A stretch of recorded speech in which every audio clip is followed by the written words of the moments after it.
Hello students, welcome to your science class. Today we will start a new chapter. So look at these pictures. Yes, you guess what we are going to study? Yes, that is the stars and our solar system. So students, if we look up into the sky on a clear dark night, far from the glow of streetlights, we can see a faint band of light running across the heavens. So this is the Milky Way, our own galaxy.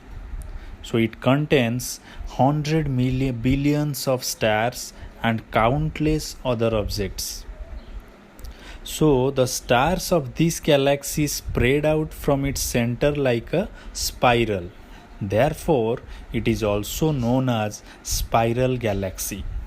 So it is also known as our spiral galaxy.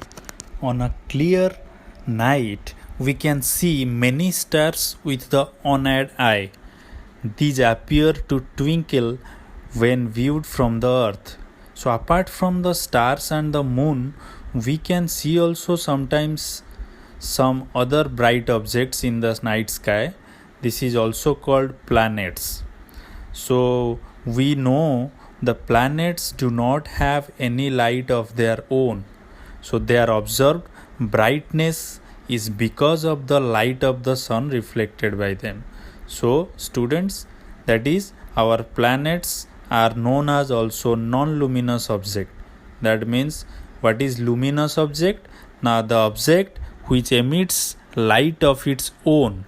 And what is non-luminous object? Which have not its own light. So the universe includes all the stars, planets and galaxies, and its size is unknown to us. So however, there is a spherical region of the universe that can be observed from the earth, so that is called observable universe.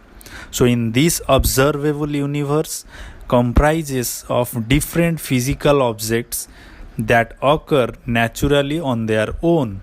These objects are called celestial objects.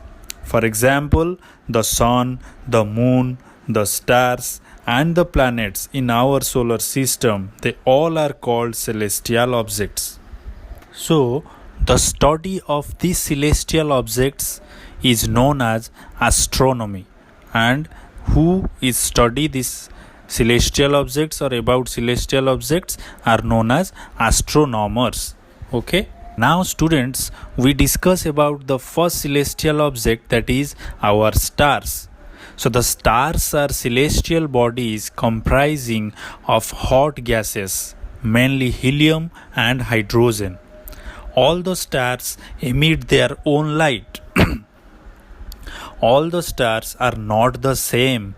They may vary in brightness, vary in size, vary in temperature also. So they are massive in size, however they appear as a point-sized object from the Earth's surface due to they are at a huge distance from the Earth. The star nearest to the Earth is the Sun, and the next nearest star is the Alpha Centauri. So students, we know that to calculate the distance between these celestial objects, we follow some units. One example is light year. So we follow light year to measure the distance between the celestial objects. We also measure the distance between the celestial object by use the astronomical unit, that is AU, for measuring the distance and sizes of celestial objects.